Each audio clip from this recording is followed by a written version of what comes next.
Dear brothers and sisters in Jesus Christ,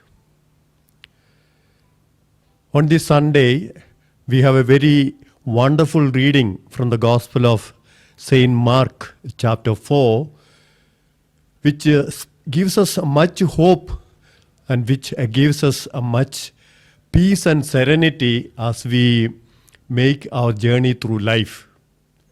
As we have listened, the Gospel text is about Jesus calming the storm on the sea. I would like to follow the text and then reflect on some of the verses that we listened to today. The text that we had for reading today is the Gospel of Mark, chapter 4, verses 35 to 40. In verse 35, Jesus invites the disciples, saying like this, "Let us go across to the other side of the lake." It is Jesus who is inviting the disciples, let us go to the other side.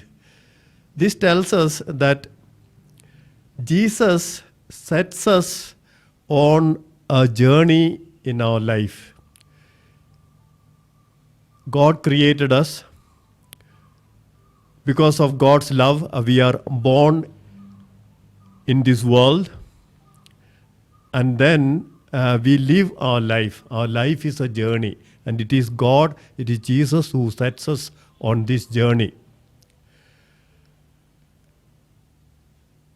The next verse tells us that they took him along in the boat.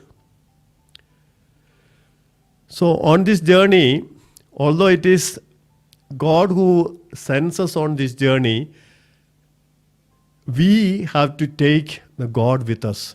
We are told that the disciples took Jesus with them in the boat in which they were traveling. So we have to take God with us. We have to take Jesus with us on our journey. In verse 37 we are told, "Then a storm gathered and it began to blow a gale."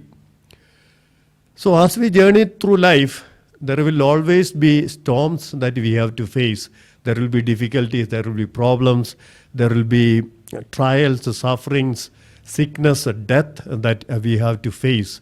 So there will be all types of storms that we meet with in our life. In those moments, what are we to do? In the gospel reading of today, of course, the disciples woke up Jesus who was sleeping, and Jesus calmed the sea. So we have a very joyful ending, we have a very happy ending to the difficulties that they were facing, to the storm that they were facing. That is one way of that we can look at this text. When we are in difficulty, we need to call on God, and then God will help us. But there is also another way in which we can read this text. And I think that also is something that Jesus wants to convey to us through this miracle that he worked. When the storm took place, what was Jesus doing? Jesus was sleeping. So when the disciples are facing the storm, when they are afraid, when they are terrified, Jesus is asleep. God is not doing anything for them. And that, I think, is the struggle that we face. When we are in difficulties, when we meet with the problems, and of course, we cry to God, and God seems to be not doing anything for us. God seems to be not rescuing us from that situation. So is God really asleep? Is God really not interested in us? In fact, that is one of the questions that the disciples ask, "Master, don't you care if you drown? Don't you care for us? Why are you sleeping?" That same question that we raise when we face with difficulties, problems, sufferings, death, anxiety, sorrow. God, don't you care for us? Where are you? And what is God's answer from this text that we have read? When the disciples were facing that storm, when they were frightened, God was not far away from them. God was with them. Jesus was with them in their midst. Jesus was with them in their midst. So also God is with us in our midst when we are facing problems and difficulties, even though He may not still the storm that we are facing. Did Jesus still all the storms that the disciples faced? No. He stilled this storm to give them the assurance that He is with them, even though He may not still every storm in the way that they expect. The same disciples, for example, Peter was there when he faced the storm of his crucifixion. Did God still that storm? No. Peter got crucified. When Thomas came to India and he faced the storm of being pierced with a lance, did God still that storm? No, he faced that. Or let's take the example of Saint Paul. Saint Paul, of course, was not there in this boat.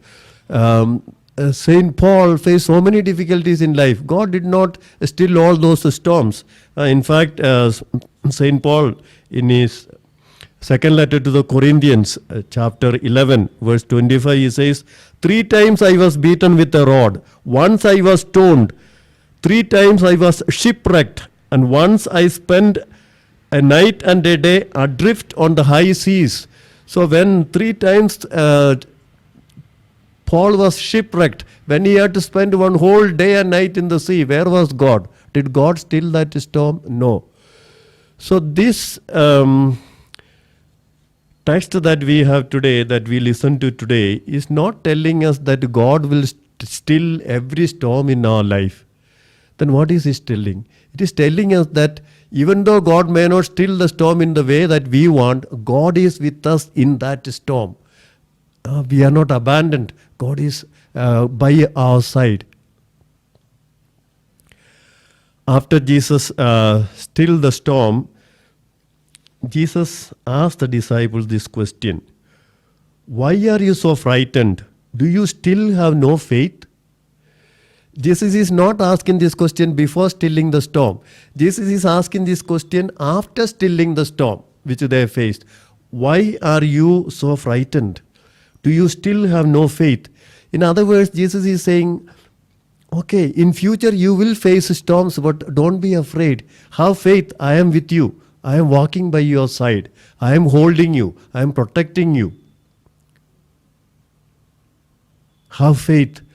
And if we have that faith, then we will have certain serenity and peace in the struggles and trials that we face in life. And that is what we find in the words of, for example, Prophet Habakkuk. Prophet Habakkuk in chapter 3, verse 17 onwards says like this: for though the fig trees blossom not, nor grapes be on the vines, though the olive crop fail, and the fields produce no food, though the flock be lost from the fold, and the herd be gone from the stalls, yet in Yahweh will I rejoice, in God my Saviour will I exult. My Lord Yahweh is my stronghold. My Lord Yahweh is my stronghold. And that is what Jesus is telling us. You may face with the difficulties, things may look very desperate, but do not be frightened. I am there with you. Be at peace, be at rest. Be assured that I am protecting you, I am guiding you even in the midst of these difficulties. We have a very beautiful example of a little girl, Venerable Antonietta Mayo. When she was 5 years old, she is from Italy, from Rome. When she was 5 years old, it was found that she was suffering from bone cancer. And therefore, her leg had to be amputated. One of her legs had to be amputated. And she was given an artificial leg. And with this artificial leg, this little girl of 5 years old would play with her companions. And then she had the habit of praying, but she would write her prayers. And this is one of the prayers that this little girl of 5 years wrote. She says, "Dear baby Jesus, you are holy, you are good. Help me, grant me your grace, and give me back my leg. If you don't want to, then may your will be done.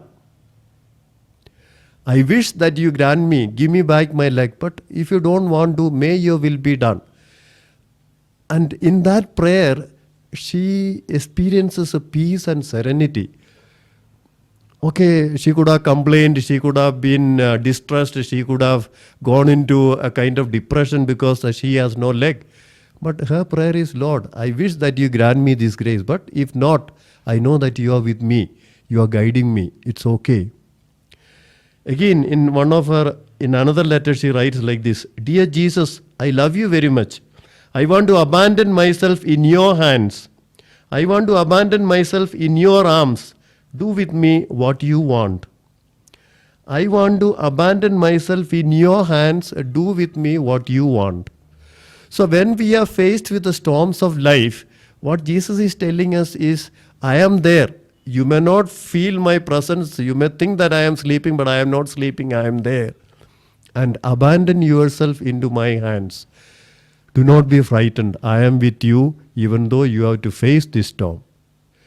It's not that the Lord calms every storm, but the Lord holds us so that we may face the storms of life.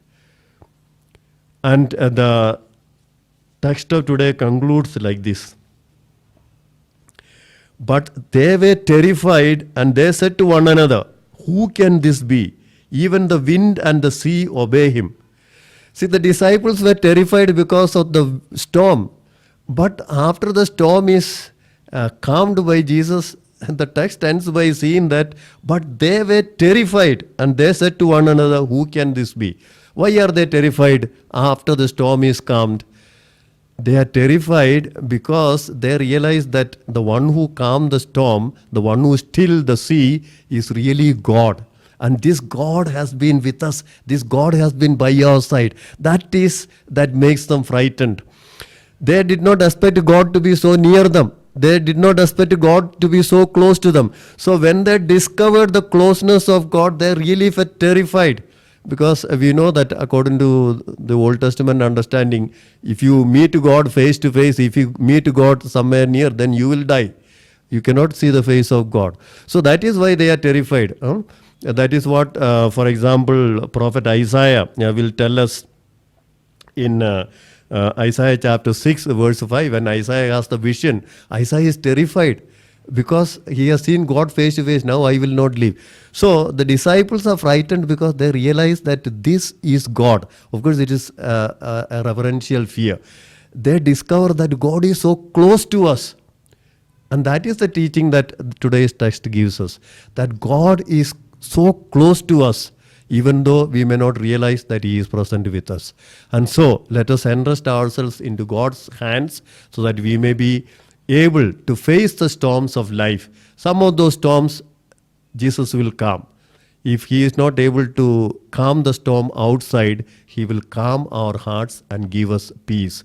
May we experience His peace and enjoy His peace always.